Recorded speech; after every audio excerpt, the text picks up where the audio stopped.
Selamat sore teman-teman sekalian, masih di channel Dunia Filsafat. Kita masih membahas tentang filsafat ilmu. Bagaimana yang namanya filsafat itu menjadi punya ciri khas di dalam suatu karya sastra. Di Indonesia ada seorang sastrawan namanya Iwan Simatupang. Dia tentu saja bergelut dengan pemikiran refleksi filsafat. Dia pernah di Prancis juga, di Sorbonne, belajar filsafat. Iwan Simatupang memiliki karya novel, misalnya adalah yang terkenal ada Ziarah, juga ada Kong. Nah, mungkin saya akan membahas tentang Koong ya. Ini berbicara mengenai kesunyian, kesepian Pak Sastro ketika dia kehilangan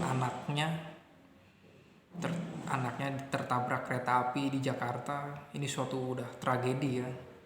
Dia kehilangan anaknya, dia juga sudah kehilangan istrinya. Dia hidup sebatang kara. Suatu hari dia membeli burung di pasar burung, dan burung ini tentu saja burung yang tidak bisa mengeluarkan suara. Suatu hari dia semakin dekat dengan burung itu, dan walaupun burung ini tidak bisa mengeluarkan suara, tapi dia sangat menyayangi burung itu. Di dalam novel Kong itu diceritakan si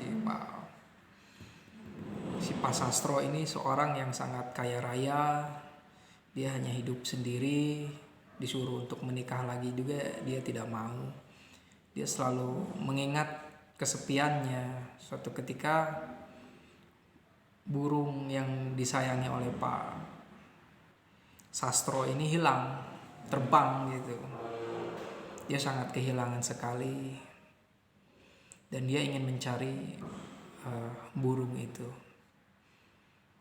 Dia meninggalkan desanya, dia meninggalkan semua harta bendanya. Dia titipkan kepada masyarakat desa. Masyarakat desa pun boleh untuk menikmati hasil dari tanah dari Pak Sastro. Pak Sastro entah hilang kemana beberapa lama, mungkin beberapa tahun. Dan warga yang dititipi oleh Pak Sastro itu mendapatkan keuntungan dari harta benda atau tanah dari Pak Sastro itu. Dan mereka mulai takut kehilangan tanah itu ketika Pak Sastro datang, sehingga dicarilah Pak Sastro, dan bahkan untuk dihilangkan ya, untuk dibunuh, karena mereka takut kehilangan harta benda yang dititipkan itu, padahal itu bukan milik mereka.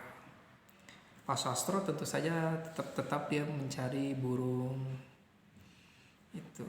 Jadi dalam novel Kong ini diceritakan tentang kesunyian manusia, atau manusia yang soliter gitu ya, soliter, kesepian, dan mencari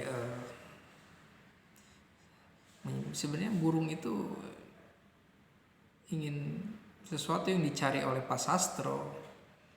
Mungkin dia ingin menemukan sesuatu makna gitu, dan saat itu yang dia anggap bermakna itu ya burung itu. Sedangkan burung di sini dia sudah bebas ya. Dia tidak mau lagi terperangkap di dalam kandang lagi. Meskipun pada akhirnya Pak Sastro kembali ke tempat desanya, dan dia menemukan masyarakat sudah berubah dengan datangnya modernitas, datangnya juga kerakusan akibat pemilikan harta. Itulah ciri-ciri manusia, memiliki keterbatasan di dalam memahami apa yang namanya kebaikan itu.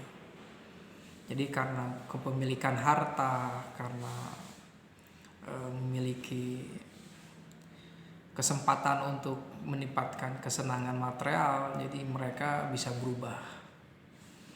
Dan manusia seperti itu, dia memiliki dimensi yang sangat material, tapi ini bukan sesuatu yang aneh.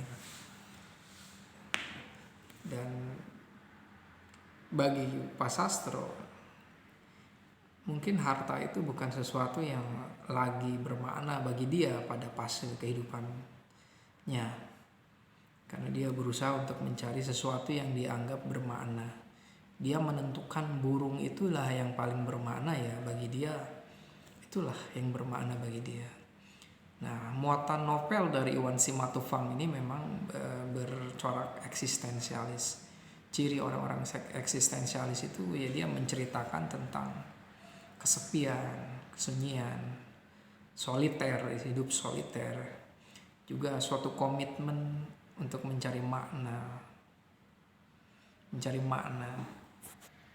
Dia berusaha untuk menghadapi berbagai keadaan itu untuk menyadari tentang kediriannya itu. Ya, intinya menjadi seorang eksistensialis itu memang membutuhkan suatu komitmen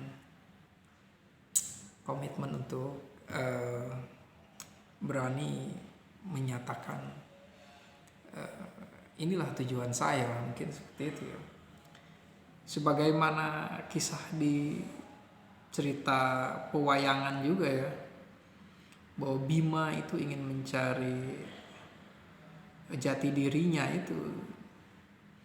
Dia berani untuk masuk ke samudera, untuk mati tenggelam gitu, untuk menemukan siapa dirinya. Akhirnya dia bertemu dengan Dewa Ruci di dalam samudera itu. Ya, Bima itu sebagai seorang yang sangat eksistensialis. Dia mungkin orang yang paling jujur, kasar, ya, apa adanya gitu, seperti itu. Menjadi seorang eksistensialis itu ya harus berani mencari seperti yang Bima lakukan, dan tidak heran dengan segala konsekuensi yang ada. Nah, di sini adalah di dalam novel Koong ini berbicara mengenai pencarian. Pencariannya bukan hanya sekedar burung, bukan pencarian sesuatu yang bisa menenangkan dia atau ingatan ingin mendapatkan suatu kesenangan dengan hadirnya burung itu lagi. Dia mencari suatu makna yang saat itu mungkin bagi Pak Sastro itu sangat penting sekali. Bukan persoalan burungnya atau ada burung yang lainnya juga, tapi ada persoalan dia ingin mencari makna dirinya lewat burung itu.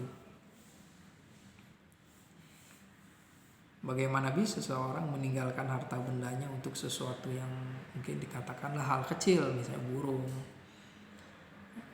Itu seperti kisah mungkin Buddha ya, dia meninggalkan istananya untuk mendapatkan suatu pencerahan, mencari suatu obat agar dia hilang dari kesengsaraan, mungkin seperti itu. Ya, pencarian intinya di dalam eksistensi itu harus mencari. Dan novel atau sastra ini di dalam dunia dianggap fiksi ya, tapi sastra ini bisa menjadi suatu sarana untuk mengungkapkan ekspresi dari pemikiran